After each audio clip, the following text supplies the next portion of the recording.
morning, you filthy apes. Welcome to AMC and ADD, where we buy, we hold, and we screw the hedgies. Screw the hedgies! It's good to see you guys again. This is part two of the video series, how to use volume and SPF to identify the backside of a squeeze. So many people want to know and they've wanted to see, they wanted short videos. This one's going to be much, much shorter than the last one. It's really easy to figure out how, once you've learned how to track an SPF, using that to your knowledge to be able to figure out where the backside or the top of the squeeze is becomes super, super easy because you've already done the hard part. You're tracking the information that you need to track. So this is how to know when the squeeze is over. How to identify the backside of the MOAS. Indicator number one, decreasing day over day volume. That's your first indicator. Indicator number two, decreasing dip size from the previous dip. Those are the two things. That's it. That's all you need to have. There's a lot of people have this false pretense that they can go get a snack, come back, and have completely lost their position in this play. I'm here to tell you that's not how this is going to work. This is going to take time. It's absolutely going to take time. What do these indicators look like when they flag? Let's take a look at GME, because really that is the model for everything that it is that we have done over this last year. It's the model. It's the OG. We have nothing else to base anything off of than that, because that's the same model that we're the precipice of everything that it is that we're doing. We're saying this is it. This is how this works. We buy and we hold. Let's try it on this stock too. And that's what we did. We came in, we bought shares of AMC, and we're trying to repeat what happened with GME. Now, hopefully, we're not fooled by the buy button being taken away. Regardless, let's look at the data and see how these indicators would have flagged had you been in the play for GME. Now, I want to note here, this is just kind of a little note here, that on the left-hand side on the indicators, the price, the volume, this is all volume over here, day over day volume on GME. What I want you to notice is that the volume dates are moving upwards from the bottom going up. I couldn't inverse the data.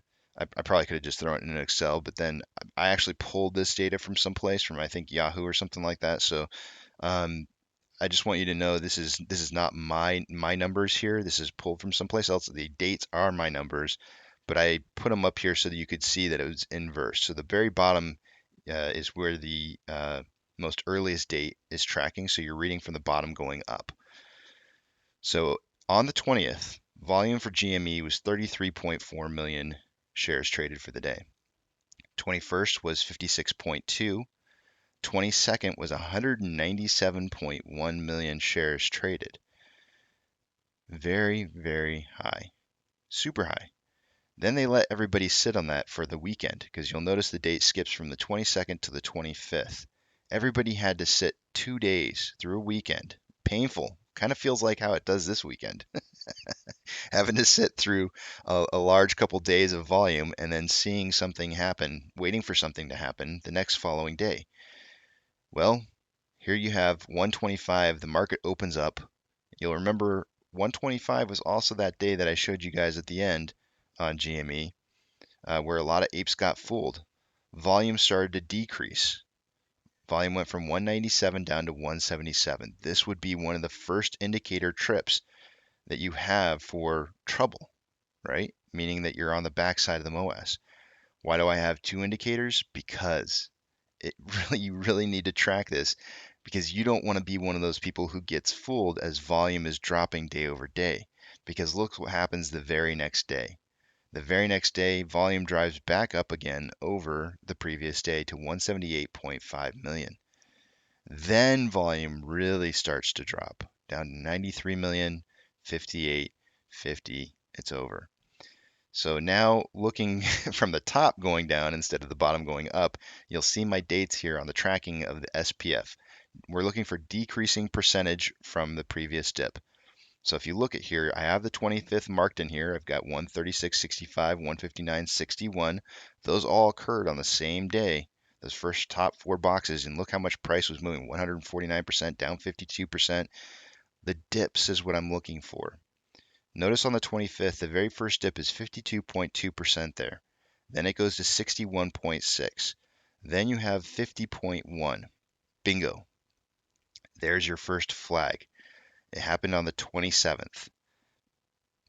Did you have day over day price decreasing on the 27th? You sure did. So the next run up would be a point where you might want to sell. The next time it runs down, it's 51.5%. Uh-oh, that's a bigger dip size than the previous one. If you didn't sell on the way going up here on this last one, you might be looking to sell next on this next one. So there are multiple times in here. I highlighted each one of these. I highlighted each one of these so that you guys could see that there's multiple times where you could be selling going up. So you might want to, some people have talked about having brackets, right? A shotgun approach. This might be what your shotgun approach is looking for, right? You would want to be looking for volume falling and your dips decreasing. But notice something happens here, really strange. The volume dips 51.5% on the 28th. Then it dips down 76.8% also on the same day. Those are bigger dip sizes. Those are bigger dip sizes.